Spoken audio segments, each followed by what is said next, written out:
Salut les amis, c'est la Frog. Alors on se retrouve aujourd'hui pour la deuxième partie des premières 7 étoiles. Du coup, il y a eu un petit problème lors du rate-up la semaine dernière. Enfin, un problème, c'est pas vraiment un problème du fait qu'en fait, il y avait un taux de drop vraiment très faible.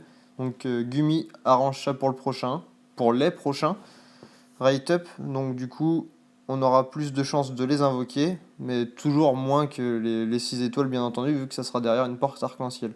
Donc du coup, Gumi a donné une compensation aux joueurs ayant vraiment beaucoup invoqué.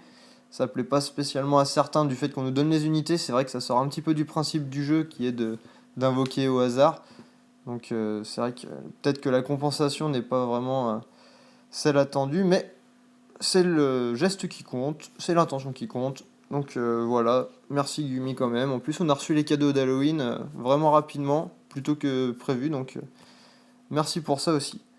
On va commencer du coup l'analyse par Empereur Ardent Alpha. Alors son leader skill plus 80% d'attaque pour toutes les unités et absorbe légèrement les PV lors de l'attaque, donc entre 3 et 8% suivant l'attaque.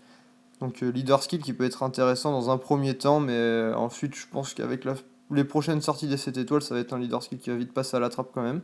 Son extra skill augmente l'attaque à hauteur de 80% si les PV sont au max, donc juste pour lui, c'est son petit bonus. Son attaque normale va faire 8 hits pour 24 CC max. Donc du coup, on est dans la moyenne des 6 étoiles. Donc autant dire que pour une 7 étoiles, c'est pas terrible.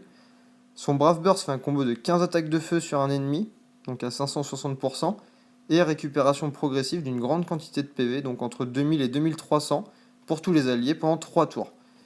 Donc là, il va healer dans son Brave Burst. On pourra l'utiliser de temps en temps, en cas de dépanne.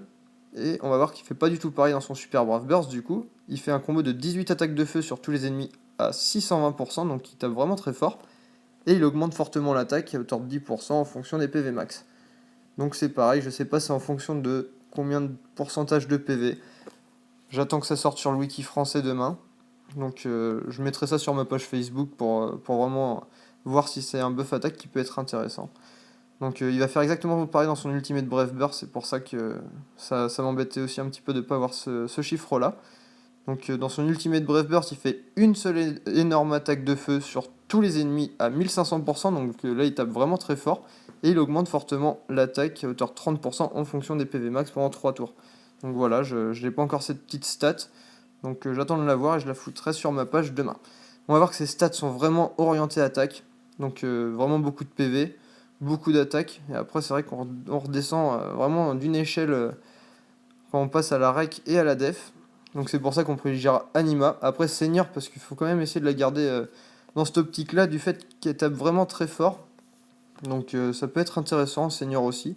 Gardien pour essayer de rééquilibrer un petit peu l'unité. Et après Briseur pour vraiment faire le gros bourrin. Et après en moins bon type, ça sera quand même Oracle, comme d'habitude. Alors ensuite, Empereur Cyclone Taser. Alors certains l'ont reçu dans la boîte ce matin, c'était pour ça qu'il avait fait au-dessus de 50 invoques, si je raconte pas de bêtises. Après j'ai pas eu la chance de l'avoir, mais bon après on aura aussi la possibilité de l'avoir demain.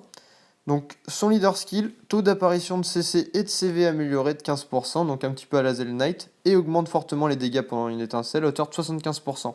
Donc il y a du Rosetta et du Zel Knight dans son leader skill, c'est pas mal. Son extra skill augmente l'attaque à hauteur de 80% si la jauge bébé est pleine. Donc on va voir que grâce à son super brave burst, ça va être super intéressant. Du coup son attaque normale fait 11 hits pour 22 CC max, donc dans une très petite moyenne. Son Brave Burst fait un combo de 15 attaques d'eau sur tous les ennemis à 280%, et il augmente les dégâts étincelles à hauteur de 70% pendant 3 tours. Donc exactement le même buff Spark que Elsa dans son Super Brave Burst. Sauf que là du coup c'est dans son Brave Burst, mais on va voir que dans son Super Brave Burst c'est encore mieux. Mais du coup pas multi-cible. Vu qu'il fait un combo de 19 attaques d'eau sur un ennemi à 640%, et il se remplit entièrement la jauge bébé. Donc comme Lilith, comme Zebra du monde miroir, comme Arius, comme tous les mono-cibles qui se remplissent entièrement. Et en plus, il va augmenter fortement les dégâts étincelles à hauteur de 100% pendant 3 tours. Donc le meilleur buffer Spark du jeu à l'heure actuelle. Et je pense pendant un bon moment, parce que Rosetta déjà à 80%, j'entendais dire que c'était une des meilleures buffeuses de Spark pendant très longtemps. Donc voilà. On va voir que dans son Ultimate Brave Burst, il fait à peu près pareil, avec quelques petits trucs en plus. Donc du coup, il fait un combo de 22 attaques d'eau sur tous les ennemis à 1000%. Il ignore la défense des ennemis pendant 2 tours, donc à 100%. Et il augmente les dégâts étincelles à hauteur de 120% pendant 3 tours. Après, vu que c'est dans son Ultimate Breath Burst, il va pas sortir à tous les tours. Mais bon, ça peut être sympa, 120% c'est vraiment énorme. On va voir que ses stats sont vraiment très équilibrés. Donc c'est pour ça, Anima Senior, c'est ses meilleurs types pour moi. Après, on peut la mettre en briseur pour qu'il tape encore plus fort. Et c'est vrai que ça va pas trop amocher l'unité du fait qu'il y aura encore une bonne défense. Ensuite, gardien sera vraiment pas top top. Mais bon, c'est pas non plus un mauvais type. Pour tout ce qui est trial, pour la survie, c'est vraiment pas mal. Et après, en moins bon type, par contre, ça sera Oracle. Encore comme d'habitude. Maintenant, c'est plus les Badlands. Du coup, pour finir, Empereur Batifol Kira, celle que tout le monde attendait, le petit must-have de ce patch-là, comme Fiva dans le dernier.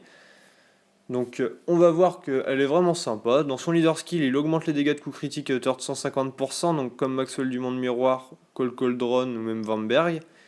Et augmente les dégâts infligés aux éléments faibles à hauteur de 125% pour les types lumière et ténèbres. Du fait qu'on ait les petites contraintes de l'élément, c'est dommage.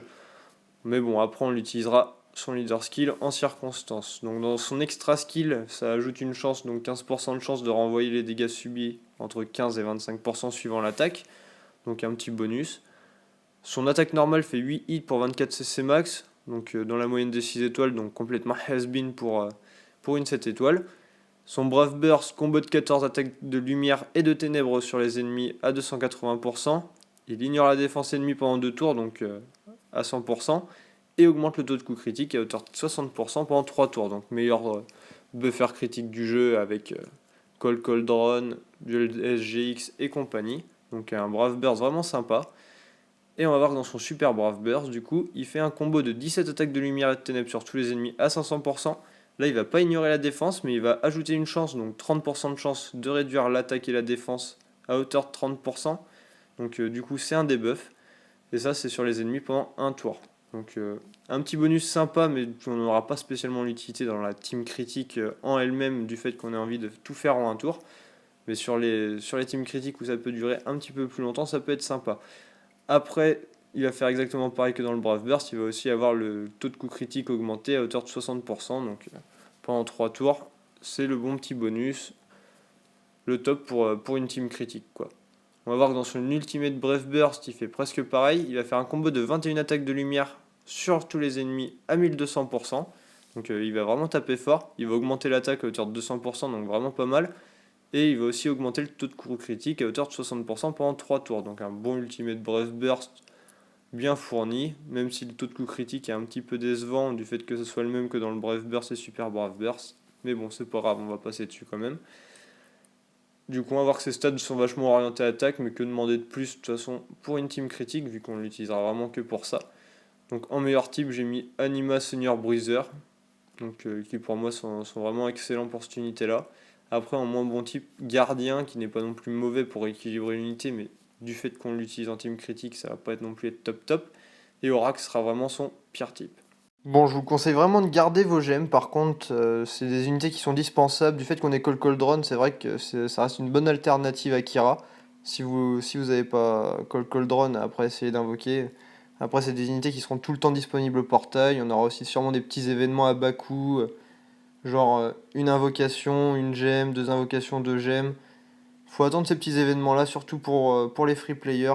Donc, n'hésitez pas à mettre vos gemmes de côté et à pas vous affoler. Les 7 étoiles, maintenant, on en aura tout le temps. Donc voilà, j'espère que cette petite vidéo vous aura plu et je vous dis à la prochaine pour une prochaine vidéo. Salut!